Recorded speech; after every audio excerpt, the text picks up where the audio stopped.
खबर आपको देंगे। इस्लामाबाद पुलिस और इंतजामिया के नुमाइंदों ने अफगान सिफारत खाने के हुकाम से मुलाकात की है। अफगान सिफारत खाने ने मुकम्मल ताउन की यकीन दहानी करा दी है। पाकिस्तान ने रजाकाराना तौर पर अफगानिस्तान वापस जाने वालों को सहूलियात की फराहमी देने का भी वादा कर लिया।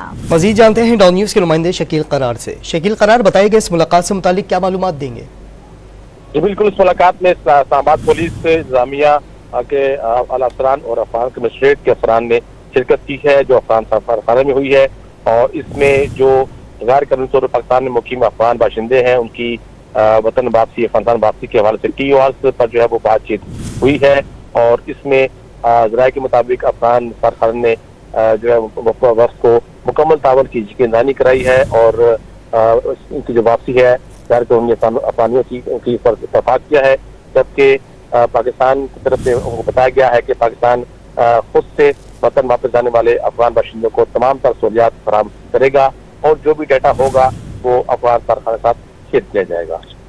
शकील, बहुत शुक्रिया आपका।